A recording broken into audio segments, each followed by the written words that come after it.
Hello guys and welcome back to the channel. So in this video I want to react to an interview where Alex Karp sees a over $25 price for Palantir, and he sounds very confident.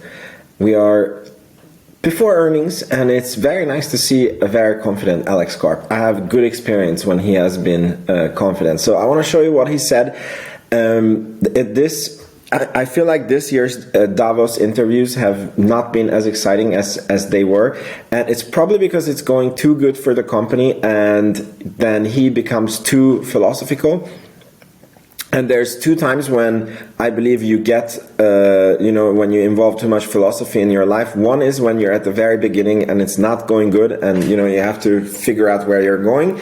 And then when you're in the middle, you are just too busy to think about philosophy. And when it's going very good, then you also come back to, okay, like, why are we doing this? And I will come back to this point. But I try to cut it out as much as possible. And you can watch this interview. I can link it in the description box below. I just wanted to show you my key takeaways from this interview. So here we go.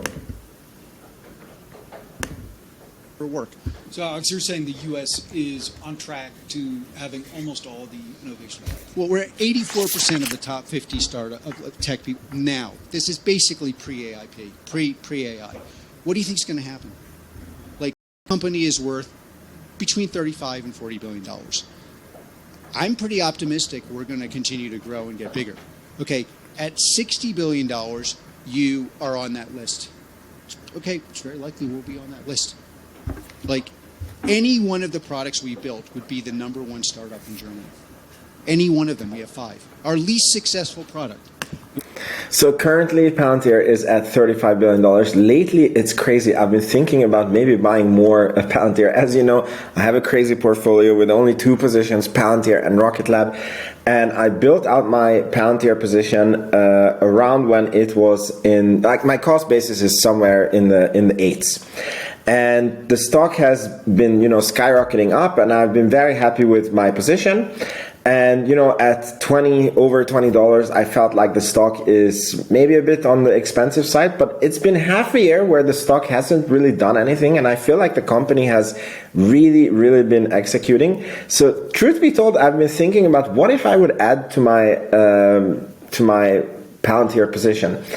And based on what he's saying, I looked it up. Currently they are at 35 billion at $16 of share price. If his prediction comes true that they reach 60 billion and higher, that is a $25 stock price.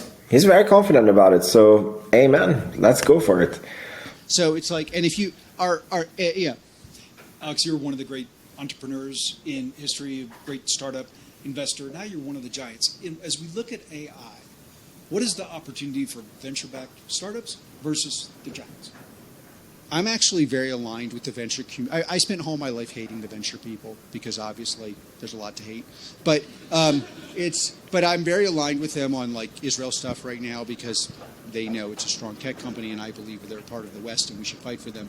But the companies that are doing well or in intermediate and large are going to get almost all the value. I would be very careful if you're considering going to a small AI company. Think about it a lot. How do you feel about the big getting bigger? Well, getting much I mean, bigger? I'm actually an economic progressive, so I think the real issue is, well, what do we do to take care of the people who aren't participating? But I think it's a fact that the big and the intermediate big are going to get much bigger. But I mean, so there's always a tendency, and you'll see this. What you'll see in the U.S. tech community is it's like half lies that somehow turn you into a product that don't make any sense. And you notice that you're being a little more miserable, but they kind of work.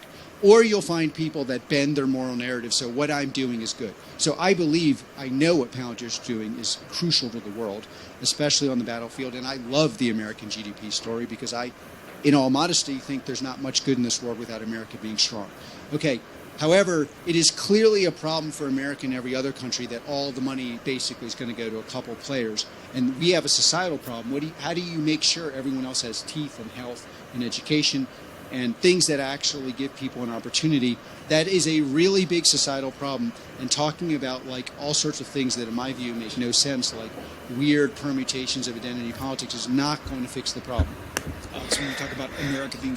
So it did go into a little bit of philosophy, but I watched this interview a few times now, and I think that it was very important what he said. So number one is he thinks that the medium and the big will get bigger, especially in AI. So meaning that the existing AI companies and the giants like Microsoft and Google, they are the ones that are going to get all the value. And small AI companies basically don't stand a chance. And this kind of makes sense because think about it. What does AI do? It makes you, whatever you're doing good, it makes you do it even better. So if you already have a base, like let's say that, you know, an AI startup is starting from 0, but you're starting from 10, and AI lets you do it at 15. But if you're starting at 0, then maybe like this help that you get from AI is maybe like 0.5. So the moat or the gap between these two companies actually grows if you start applying AI, because the big companies get a lot bigger boost and they have a lot more people who can innovate a lot faster. And I'm thinking that this is also true with the, you know, medium and big companies that are going to use AI because of the same thing. Like these businesses are already working, and if you make them better, they get a huge boost from using AI. And it will be very hard to compete with these businesses if you yourself are not using it. And this is when he goes into that this will also mean that the US is going to have a huge GDP growth and not other, like you can watch the interview. I'm really trying to make it short for you. So he's saying that the US is going to grow very much, whereas the rest of the world not so much. But in the US, despite the growth, it's going to go to just a few people like Karp.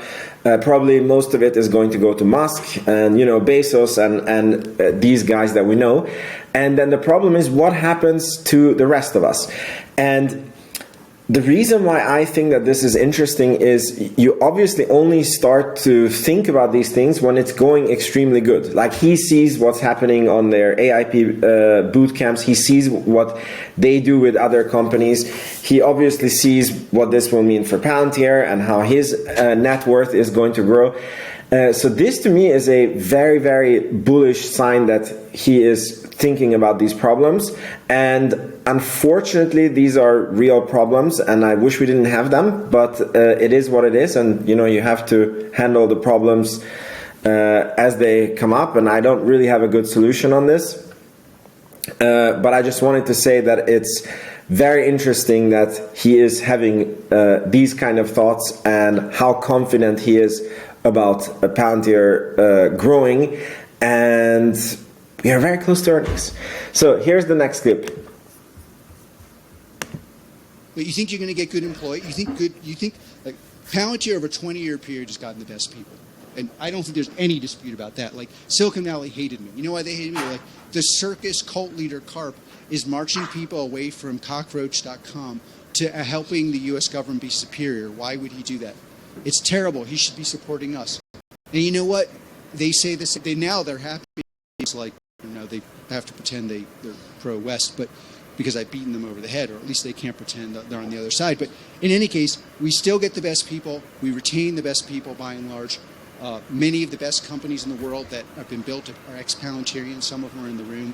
Of course, you made a huge mistake, and it's going to cost you a lot financially. But that's your decision, and they all know it's true. But So this was the other clip where he's extremely confident again about Palantir, and I know this.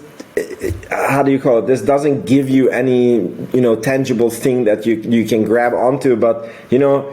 What I have seen is when we have a joking, very happy and very confident Karp, we usually get very, very good earnings. And yeah, the rest of the interview is very philosophical. I'm going to link it in the description box below. You can watch it if you want to. I think this was the key takeaways. And yeah, I don't feel Davos and this latest interviews were as insightful. They are mainly philosophies, but I think they're doing very good. Yeah, maybe I'll buy some more Palantir shares. Probably not, but I'm really thinking about it. Let me know in the comments what you think, and thank you so much for watching. Please make sure you subscribe to the channel. There is a Patreon link in the description box below if you feel like I give you value and you want to support the channel, and there will be some goodies uploaded to Patreon later. So it would be amazing if you checked it out. But of course, the biggest thing is that you're here and watching, and I'll see you in the next video. Ciao, ciao.